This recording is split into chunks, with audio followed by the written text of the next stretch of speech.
আমাদের এলাকার উমর ছেলে আছে, এরা যদি রাস্তা কথা কেউ বুঝে শয়তান জানা না। আমার মনে হয় 40 দিন আগে যা বই একটা ওনারে ধরার লাগিয়া, মানে নাম ঠিক আছে বেনামাজি উম্মত, নাম ঠিক আছে ডাকটা।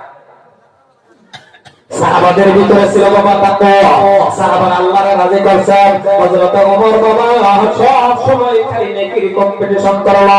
একটা ঘটনা বলবো, এই ঘটনাটা কান খুলে শুনবেন, এই ঘটনাটা মনোযোগ দিয়ে শুনবেন। হযরত ওমর বাবা কোন মানুষের সাথে যদি পরামর্শ দিচ্ছে, কোন মানুষের সাথে কথা বলছে, আমার আল্লাহ এত রাজি হইছে গো, এত রাজি হওয়ার পর ওমর ফারুকের পরামর্শের উপরে ভিত্তি করে আমার আল্লাহ কোরআন শরীফের আয়াত নাযিল করে দিয়েছে।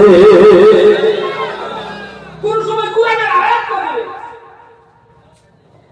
সাহাবাদের মধ্যে ছিল কম্পিটিশন, নেকি কে কার থেকে বেশি নেক করতে